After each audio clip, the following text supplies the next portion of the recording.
ni bon ni mauvais. Quand on parle, en fait, tout à l'heure, je vous ai parlé avant l'émission, la réalité et la réalité sans lunettes. La réalité, elle, dans la vie, elle est là. Elle n'a pas de jugement. Elle est ni bonne ni mauvaise. Par exemple, on peut dire, on peut prendre un exemple, Ginette. Ginette, c'est une femme. Une bonne femme ou une bonne animatrice, peu importe. Donc, l'idée qu'on accorde à un événement ou à quelqu'un ou à le jugement, si on dit elle est bonne ou mauvaise, est un jugement. Donc, ce n'est pas la réalité, donc c'est une opinion, c'est une interprétation. Et donc, c'est ça.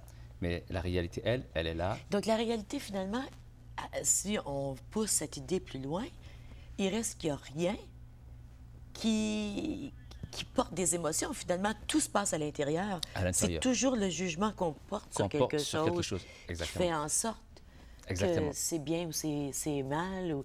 Exactement. Parce que si j'ai dit, par exemple, cette table, une table, la réalité. Une table, c'est une table. Mais c'est une belle table, ce n'est pas la réalité, c'est un jugement, c'est mon opinion.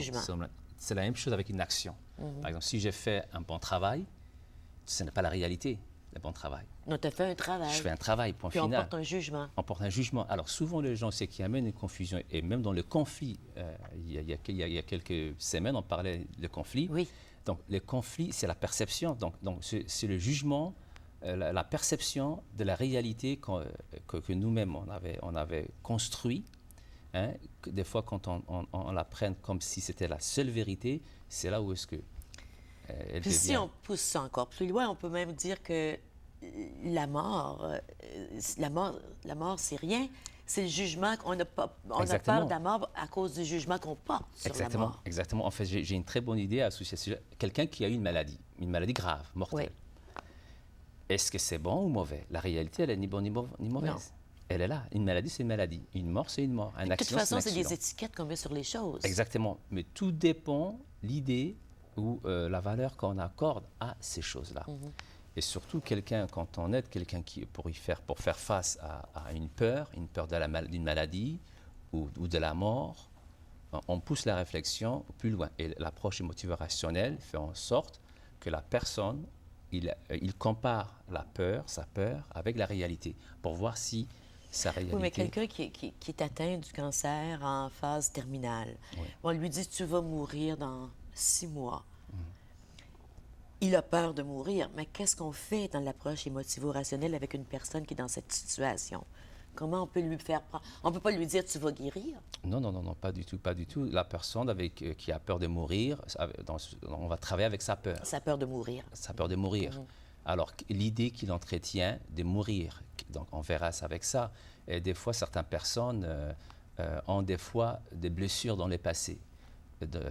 Donc, ils associent avec ça. Et là, donc, on peut faire une introspection pour voir exactement d'où la peur, elle vient. Si c'est une vraie peur ou si c'est une peur qui est liée avec son passé, avec un trauma. Il y a plein d'idées irrationnelles qu'on entretient dans notre société. Et puis, il y en a 10 que Ellis avait relevées dans son livre, je pense, sur la névrose et les névrosés. On s'en va à la pause. Au retour, on va parler de ces 10 idées que vous et moi, probablement, que nous entretenons et puis qui nous nuisent, finalement, plutôt que nous aider. Restez avec nous.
On continue nos discussions pendant la pause, puis je voudrais qu'on entende tout ce qu'on a dit, surtout sur la question de la mort, mais on va y revenir tout à l'heure.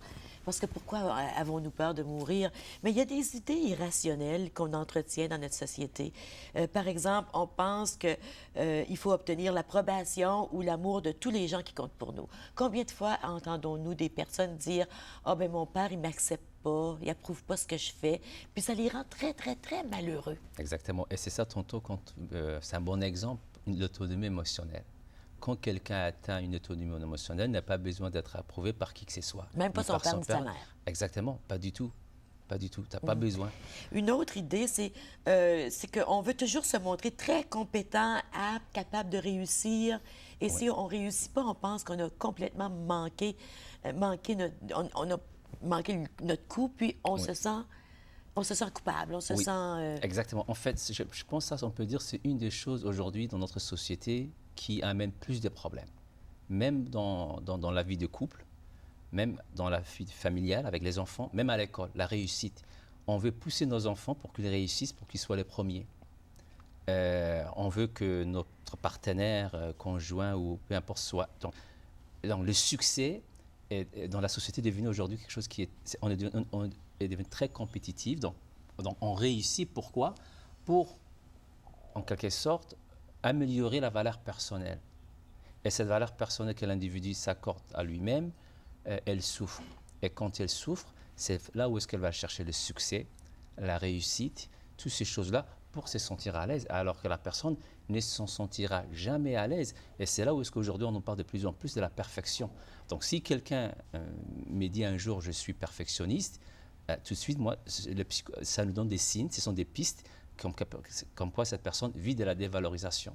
Donc quelqu'un qui est perfectionniste, c'est quelqu'un qui vit automatiquement de la dévalorisation. Parce que c'est quelqu'un qui pense qu'il ne vaut pas suffisamment en soi, qu'il doit réussir. Exactement, sans la réussite, sans la perfection. Puis ce qui arrive, c'est que quand on est perfectionniste et qu'on veut réussir à tout prix puis toujours être les meilleurs, on a peur qu'un jour, on ne pourra pas réussir aussi bien. Exactement, exactement. Donc là, on entretient la peur, la pire des émotions. Exactement, en fait, c'est cette peur qu'on entretient et qui amène de l'anxiété, donc la peur de ne pas réussir, l'incapacité d'y faire face, à ne pas réussir. Donc, toutes ces choses-là amènent beaucoup des éléments dans notre vie personnelle. Ça nous intoxique, même dans la relation, même avec la relation avec nos enfants.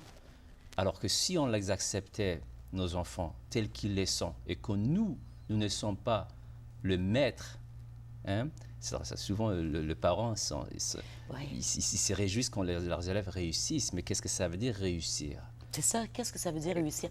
Ça, c'est un élément qui est très important et très, très difficile pour beaucoup de personnes qui viennent d'ailleurs, parce qu'ils n'ont pas la même idée de la réussite. Puis ici, la compétition, elle est entrée dans tous les petits détails de la vie. Oui, exactement. Et c'est pas sain.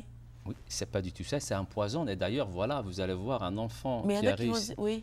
Vous allez voir un enfant qui a réussi à l'école élémentaire, il a réussi à l'école secondaire, il était à l'université, il a réussi. Puis après, il a eu un bon emploi, il a réussi. Il est devenu directeur ou les paliers les plus hauts. Mais est-ce que cet être humain est un être équilibré émotionnellement ou un être qui est hypothéqué par la société parce que sa valeur personnelle a été ajustée par la société intrinsèque? Oui. Et c'est là où est-ce qu'on voit des êtres normalement intelligents qui ont fini leurs études, mais au niveau émotionnel, ils n'ont pas ils ont un problème. Ils ne sont pas autonomes, oui. Autonomes. Il y en a plein il y a 10 idées irrationnelles. Est-ce qu'on peut en regarder une autre? On dit que lorsque les gens se conduisent d'une manière détestable ou injuste, on doit les blâmer, les condamner, les traiter de plein de choses. Donc, c'est une idée irrationnelle que si quelqu'un se conduit de façon injuste, on doit l'accuser. Oui, on doit l'accuser. Voilà, donc en fait, il y a certains vocabulaires qu'on utilise dans le quotidien et quand on analyse ces vocabulaires, ça nous amène à des émotions désagréables, que ce soit de la culpabilité ou de la haine, de l'hostilité. Par exemple, si aujourd'hui j'ai fait quelque chose, par exemple, tu n'as pas aimé l'action que j'avais posée, c'est-à-dire Abdourahmane ne devrait pas faire ça ou tu ne dois pas faire ça. Donc quand quelqu'un utilise ce langage, tu ne dois pas faire ça, c'est de l'hostilité. Donc le verbe devoir nous amène à de l'hostilité. Donc quand c'est envers quelqu'un, c'est de l'hostilité. Mais quand c'est envers toi-même, je ne devrais pas faire ça. C'est la même chose. C'est la même chose, c'est la culpabilité. Oui, oui. Donc, alors, ces phrases amènent des émotions désagréables que donc, tu n'acceptes pas que tu as fait une erreur ou que l'autre a fait une erreur ou a agi de telle sorte. Alors là, avec l'autre, c'est de l'hostilité. Avec soi, c'est de la culpabilité. Puis de la culpabilité, c'est de l'hostilité dirigée vers soi. Exactement. Moi, j'ai toujours exactement. dit que la culpabilité, c'est comme si je m'égratigne le bout du petit doigt, puis pour me punir, je vais couper mon doigt. Tu sais, je veux dire, on n'a pas à se sentir coupable. Ces émotions sont très nocives pour nos relations, mais pas seulement pour notre relation, pour notre corps physique. Pour notre corps Pour physique. notre bien-être. Exactement. Exactement. Parce que, exactement, en fait, c'est ça. Est-ce qu'on peut en regarder rien qu'une autre? On peut prendre une autre, par exemple, il y a souvent il y a des parents, hein, comme je suis papa aussi, Oui. il y a souvent des mamans ou des papas qui se disent ah, je ne suis pas une bonne mère. Oui. Par exemple, si un jour ils n'ont pas fait le souper à temps, ou que leurs enfants ont mangé quelques nourritures dans des restaurants au lieu de manger à la maison, ben, la mère ou le papa se sont coupables de dire je ne suis pas une bonne mère ou une bonne... Oui, puis Abdourahmane, laisse-moi dire qu'on a toutes sortes de façons aujourd'hui de faire en sorte que les parents se sentent coupables. Oui. De toutes sortes de choses. Oui, exactement. Alors, ces mythes de bonne mère ou de bon père, ça n'existait pas. Il n'y a pas un bon papa ni un mauvais papa. Il y a seulement un papa et une maman. Mais souvent, la société, elle a construit un mythe, une bonne mère, un bon épouse, et ainsi de suite. Puis si on ne rentre pas dans les critères, là, on se sent coupable. Oui. Alors, là, Puis on voit ça avec les familles monoparentales. On a dans notre société l'impression et l'idée préconçue qu'une famille où la maman est seule avec ses enfants, automatiquement, c'est pas bon.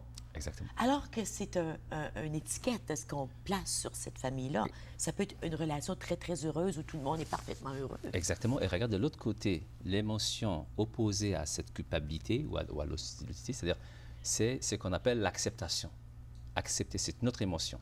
Donc, quelqu'un qui se sent coupable, le jour qu'il accepte qu'il a de ses erreurs ou de ce qu'il a jugé, donc, il amène de l'acceptation. Donc, il ne vit plus de la culpabilité. Ou quelqu'un qui vit avec l'hostilité avec son conjoint ou avec quelqu'un d'autre, le jour qu'il accepte que son conjoint, par exemple, il y avait un exemple qui s'est passé. Je peux te prendre, par exemple, quelqu'un va dire, je vis de la jalousie. La jalousie, c'est une émotion désagréable. Donc, quelqu'un, il vit de la jalousie. Alors, Il faut aller à la pause, puis je veux entendre ça. Puis Oui. vous allez rester avec nous parce qu'après, au retour, je veux savoir la personne qui vit de la jalousie, comment elle s'en sort. Restez avec nous.